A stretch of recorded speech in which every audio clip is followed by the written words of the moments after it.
ఉగాది పచ్చడి షడ్రుచుల సమాహారం. మధుర, ఆమ్ల, కటు, కషాయ, లవణ, తిక్తాల సమాహారమే ఉగాది పచ్చడి. మధురము అంటే తీపి. అందులో బెల్లము, చెరకు గాని, ఆమ్లము అంటే చింతపండును, కటు అంటే ఘాటైన మిరియాలను, కషాయ అంటే వగరైన మామిడి పిందె, లవణము అంటే రాళ్ళ ఉప్పును, తిక్తము అంటే వేప పువ్వును మనం ఉపయోగిస్తాము. వీటన్నిటి వల్ల నవగ్రహాల అనుగ్రహము మనకు ప్రాప్తిస్తుంది.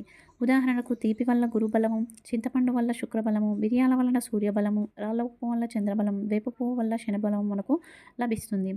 రేపు దేవతా మందిరాన్ని శుచిగా ఉంచి భగవంతుడికి ఉగాది పచ్చడి నైవేద్యంగా సమర్పించి మీరు స్వీకరించాలి. దీనిని 9 గంటల లోపే మీరు స్వీకరించాలి ఉదయాన్నే. ఇది స్వీకరించేటప్పుడు ఈ శ్లోకాన్ని పారాయణ చేయండి. శతాయు వజ్రదేహాయ సర్వసంపత్కరాయ చ సర్వారిష్ట వినాశాయ నింబకలంద భక్షణం.